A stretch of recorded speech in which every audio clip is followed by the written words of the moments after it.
नमस्कार दोस्तों, आप सभी का स्टॉक इजी में स्वागत है। दोस्तों, आज हम यहाँ पे कुछ स्टॉक को एनालाइज करेंगे कि इस समय स्टॉक्स में चल क्या रहा है, क्या हमें इधर एंट्री अपनी बनानी चाहिए या नहीं, या फिर होल्ड करें थोड़े टाइम के लिए। तो ये सारी चीजें हम यहाँ पे आज देखने वाले हैं। दोस्तों, अगर आप चार्ट रीड करना सीखना चाहते हैं तो हमारे चैनल यूट्यूब स्टॉक इजी पे आपको यहाँ पे मिल जाएगा। यहाँ पे आप डिटेल में समझ सकते हैं कि चार्ट को कैसे रीड किया जा सकता है, या फिर आप सीखना चाहते हैं कि सपोर्ट एंड रेसिस्टेंस कैसे यूज करें, तो वो चीजें भी आपको यहाँ पे मिल जाएंगी और वो भी डिटेल में मिल जाएगी। यहाँ पे आप आसानी से सीख सकते हैं कि सपोर्ट एंड रेसिस्टेंस क्या होता है, चार्ट आप कैसे रीड कर सकते हैं। ये सारी चीजें इंफॉर्मेशन आपको यहाँ पे मिल जाएगी। तो चलिए हम यहाँ पे सबसे पहला शेयर जो लेते हैं वो है द्वारकाकेश शुगर इंडस्ट्री। अगर आज आप ध्यान दिए रहेंगे मार्केट में तो आपको एक चीज देखने मिलेगी, जो शुगर स्टॉक्स थे आज काफी भाग रहे थे। आपको शुगर स्टॉक्स भागते हुए ही मिलेंगे। जैसे आप देखें यहाँ पे कंटिन्यू शेयर नीचे आ चुका है। अगर हम देखें तो स्टॉक इस समय कितना परसेंट नीचे है। स्टॉक यहाँ पे है या अप्रोक्स आप देखेंगे तो 77% ये स्टॉक नीचे आ चुका है। तो यहाँ पे अगर आप ध्यान दें, जैसे कि आप देखेंगे ये तो काफी नीचे आ ही चुका है। अब यहाँ पे हम क्या ही देख सकते हैं, लेकिन दो भी ये जो यहाँ पे देखेंगे ये एक हमारा यहाँ पे बन गया। ये अगर आप देखेंगे तो ये ट्रेंड लाइन जैसा बन गया यहाँ पर। ठीक है, अब यहाँ पे क्या हो रहा है, ये ट्रेंड लाइन पे आप देखेंगे तो यहाँ पे एक ब्रेकआउट मिल गया है। जैसे कि आप देख रहे हैं काफी ये नीचे आ चुका है। इसका क्या मतलब बन रहा है, प्राइस को ऊपर जाने में काफी मुश्किल हो। क्यों? क्योंकि यहाँ पे इसको काफी सारे रेसिस्टेंस मिलने वाले हैं। यहाँ पे इसको थोड़ा ऊपर प्राइस जाएगी, इसको रेसिस्टेंस यहाँ पे मिलेंगे। रेसिस्टेंस मतलब सेलर्स। सेलर्स यहाँ पे रेडी बैठे हैं प्राइस को, यहाँ पे जैसी प्राइस आएगी लोग सेल कर देंगे। पहली बात तो यहाँ पे जो रिटेलर्स फंसे होंगे ना, वो जैसी प्राइस उनका एकदम बोलते हैं ना, एकदम 6 रुपए में खरीदा है, 66 77, जितना ही प्राइस उनका उतना वो काट देंगे। No loss no no profit पे। तो जैसे आप देख रहे हैं यहाँ पे एक ब्रेकआउट आपको आते हुए दिख रहा है। अगर आप देखेंगे ब्रेकआउट आया विथ वॉल्यूम आया है। अगर आप देखेंगे, देखो ये वॉल्यूम के साथ यहाँ पे आपको देखने मिला है कि यहाँ पे ब्रेकआउट आया है। ठीक है, यहाँ पे ब्रेकआउट देखने मिल रहा है। और नेक्स्ट डे अगर हम देखेंगे, आज के दिन की भी कैंडल एक अच्छी बनी और हाई वॉल्यूम के साथ मिली है। तो इस स्टॉक को भी आप अपने वॉच लिस्ट में रख सकते हैं। आप देखिए किस तरह ये परफॉर्म कर रहा है। जैसे कि अगर हम यहाँ देखेंगे, प्राइस यहाँ से ऊपर गई, यहाँ ऊपर जाके ये आप अगर देखेंगे यहाँ पे एक रेसिस्टेंस था। ये प्राइस यहाँ पे आके तुरंत ही नीचे चली गई थी। देखिए इधर नीचे ये प्राइस यहाँ से आई, फिर यहाँ गई, फिर यहाँ से रिटर्न ही अपने वापस उसी रेसिस्टेंस के पास आ रही है। अगर यहाँ पे बायर्स स्ट्रांग हुए तो ये ब्रेक, यहाँ पे जो रेसिस्टेंस है ना, ये पक्का टूट के यहाँ से प्राइस ऊपर जाएगी। एक रेसिस्टेंस, ये देखिए दूसरा रेसिस्टेंस। यहाँ पे काफी सारे सेलर्स बैठे हैं अपने प्राइस, अपना यहाँ से पैसा लेके निकलने के लिए। तो ये स्टॉक को आप अपने वॉच लिस्ट में रखिए, देखिए कि किस तरह ये स्टॉक यहाँ पे परफॉर्म कर रहा है। नेक्स्ट अगर हम देखेंगे तो इंफोसिस देखते हैं। जैसे कि आप जानते हैं कि इस समय आईटी सेक्टर की एकदम बैंड बज गई है। अगर आप देखेंगे, आप आईटी सेक्टर को उठा लीजिए, उसका हर एक स्टॉक आपको सिर्फ गिरते हुए मिलेंगे, सिर्फ और सिर्फ गिरते हुए मिलेंगे। मतलब कंटिन्यू प्राइस बस गिर रहे हैं। और यहाँ पे आप देखेंगे तो यहाँ भी बहुत बड़ी गिरावट है। हम चलते पहले मंथली चार्ट पे। ये देखिए मंथली चार्ट आप देख रहे हैं किस तरह इधर इतना बड़ा वॉल्यूम है और प्राइस कंटिन्यू नीचे गिरता गया। अगर यहाँ पे एक अच्छा ब्रेकआउट मिलता हाई वॉल्यूम के साथ और एक बुलिश कैंडल के साथ, तो यहाँ पे ऐसा लगता है कि यहाँ पे एक बुलिश ट्रेंड स्टार्ट हो गया और यहाँ पे हम बाइंग अपनी कर सकते हैं। जैसे कि अगर आप देखेंगे, एक हम यहाँ पे कॉल लाइन ट्रेंड, यहाँ पे हम अपना जो है एक लाइन ड्रॉ करते हैं, ट्रेंड लाइन। ये देखिए ये हो गया ट्रेंड लाइन। यहाँ पे अगर आप देखेंगे तो ये प्राइस ने इसको यहाँ पे ब्रेक कर दिया है, और वो भी हाई वॉल्यूम के साथ। अगर आप इस कैंडल का वॉल्यूम देखेंगे तो काफी सारे, आप देख लीजिए काफी सारे यहाँ पे जो कैंडल्स है उनके वॉल्यूम के कंपेयर में कितना ज्यादा है। मतलब यहाँ पे भारी मात्रा में सेलिंग हुई है यहाँ पे अगर आप देखेंगे। और ये है फैब की कैंडल थी। अगर आप मार्च की कैंडल देखें जो कि आज के दिन यहाँ पे क्लोज हो गई है, ये जो कैंडल है ये क्लोज हो गई, आप देखेंगे वो भी इसके लो के नीचे यहाँ पे क्लोज हुई है। तो यहाँ पे भी अभी आपकी बाइंग बनती नहीं, क्योंकि यहाँ भी हो सकता है और सेलिंग देखने को मिल सकता है यहाँ पर। तो नेक्स्ट हम लोग जो शेयर यहाँ पे देखेंगे वो है अडानी। यहाँ हम अडानी पोर्ट्स को खोलेंगे। ये है अडानी पोर्ट्स का मंथली चार्ट। अगर आप यहाँ पे देखें तो मंथली चार्ट पे क्या चल रहा है इस समय अडानी के, कि यहाँ पे जो स्टॉक्स हैं वो यहाँ पे ये जो इसका पुराना हाई था उस हाई के पास आके यहाँ पे रुक गया है और यहाँ पे एक बड़ी सी बेरिश कैंडल आपको देखने मिल रही है। तो यहाँ पे आपको थोड़ा वेट करना चाहिए। अगर आपको स्टॉक में एंट्री लेनी है तो आपको वेट करना होगा कब ये रेसिस्टेंस ब्रेक होगा एक अच्छे हाई वॉल्यूम के साथ, एक बुलिश कैंडल के साथ, तब आप इसको इसमें अपने एंट्री के बारे में सोच सकते हैं। और आपको इसको अपने वॉच लिस्ट में रख लेना है।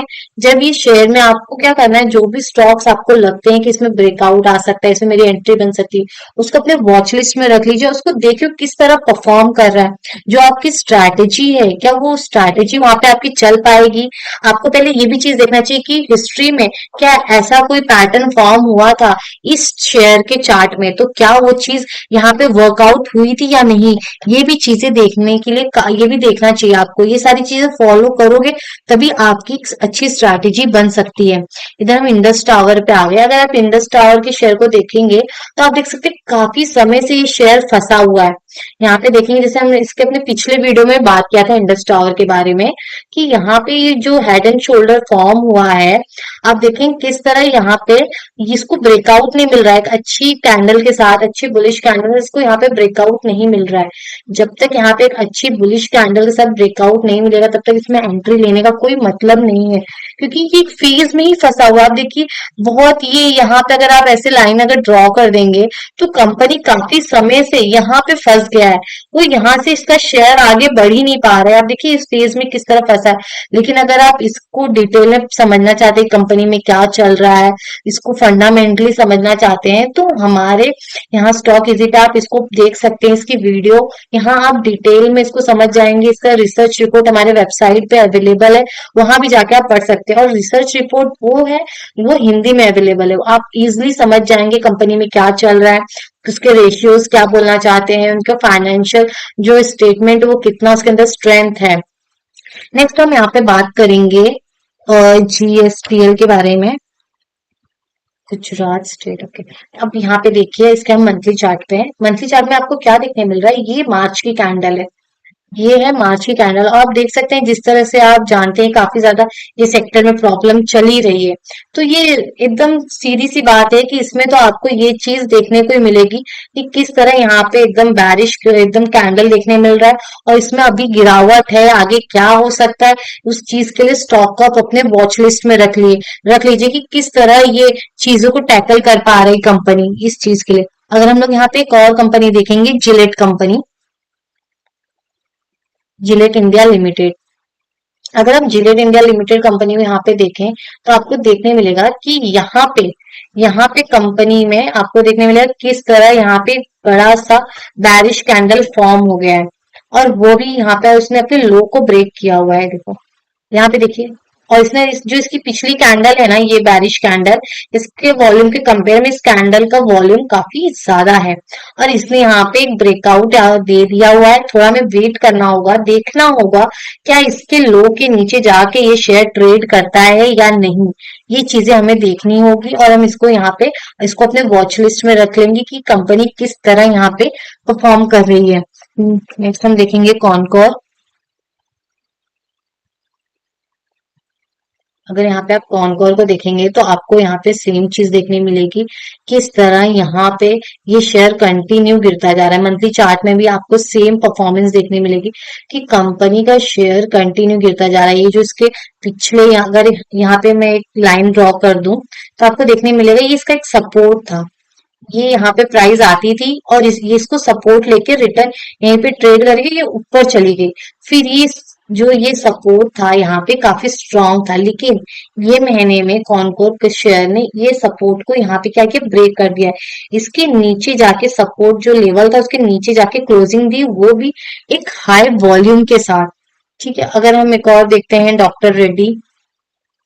डॉक्टर रेड्डी कंपनी को अगर हम लोग देखें तो जैसे कि हम लोगों ने बात किया फार्मा कंपनीज के बारे में कि फार्मा कंपनी का जो सेक्टर है वो क्या है, इस समय फार्मा सेक्टर में अगर आप हर एक स्टॉक देखेंगे तो आपको इसी तरह थोड़ा वो साइडवेज ट्रेड करते हुए मिलेंगे। फार्मा सेक्टर खोलिए और पूरा स्टॉक आपको साइडवेज मिलेगा इस समय। और अगर इसके आप फंडामेंटल्स जाके पढ़ें तो आपको समझ में आएगा कि हर एक फार्मा स्टॉक जो है कंपनी है वो एकदम बढ़ चढ़ के इस समय क्या कर रही है, वो कैपेक्स कर रही है, वो खर्च कर रही है कि कल को जैसी डिमांड आएगी हम यहाँ से अपना सप्लाई करना स्टार्ट कर देंगे। एक और हम कंपनी देखते हैं, डाटा पैटर्न करके है। ये है डाटा पैटर्न। अगर आप देखेंगे तो कंपनी अपने रेसिस्टेंस के पास ही ट्रेड कर रही है और काफी समय से ये यहाँ पे साइडवेज हो गई है कंपनी। काफी समय से यहाँ पे ये साइडवेज ट्रेड कर रही है। तो ऐसे स्टॉक्स को आप अपने वॉच लिस्ट में रखिए कि कंपनी किस तरह परफॉर्म करेगा। साइडवेज है तो आप वेट करिए कि आपको देखना है कि ब्रेकआउट कहाँ आ रहा है, क्या वो अपने रेसिस्टेंस को ब्रेक करती है या अपने सपोर्ट को ब्रेक करती है। उस हिसाब से आप अपनी एंट्री बनाने की यहाँ पे प्लानिंग करिए। कभी भी जब भी आप प्लान करते हैं किसी स्टॉक में एंट्री लेने के लिए, तो सबसे पहले आपको ये पता होना चाहिए कि आपका स्टॉप लॉस कहाँ है, क्योंकि बिना स्टॉप लॉस जाने अगर आप एंट्री लेते हैं तो वहां पे आप फंस जाते हैं। क्योंकि एंट्री लेने से पहले आपको कहाँ निकलना है ये चीज का पता होना बहुत ज्यादा जरूरी है, नहीं तो आप बहुत बड़ा लॉस फेस करते हो मार्केट में। स्टॉप लॉस सबसे एक ऐसी चीज है, अगर आप वो नहीं लगाए तो मार्केट, समझ लीजिए आपने यहाँ पे एंट्री ले ली, एक एग्जांपल दे रहे हैं, आप यहाँ पे एंट्री ले लेते हैं, आप सोच रहे हो अभी कि मैं स्टॉप लॉस लगाऊंगी लगाऊंगा, कुछ भी प्राइस ऐसे ऊपर गई और आप सोच ही रहे हैं कि प्राइस यहाँ आ जाएगी। लाइव मार्केट में यही होता है, कैंडल्स ऐसी फॉर्म हो जाते हैं। अगर आप देखेंगे ना जाके 1 मिनट पे 5 मिनट पे, तो आपको ना कैंडल्स ऐसे मिलेंगी। अगर समझ लीजिए कैंडल ऐसे बनी है, उसका वीक ऐसे बन गया है, मतलब आपका स्टॉप लॉस काफी टाइम पे ऐसे हिट हो जाएगा। तो फिर यही चीज है, आपको ध्यान देना है कि जब भी आप कोई एंट्री लेते हैं कहीं पे, तो आपको हमेशा अपने स्टॉप लॉस के साथ सावधानी, हमेशा स्टॉप लॉस के साथ ही किसी भी स्टॉक में अपनी एंट्री बनानी है। तो दोस्तों आज के लिए नहीं रुकते हैं। अगर ये वीडियो आपको यूजफुल लगा है तो लाइक कमेंट सब्सक्राइब जरूर करें।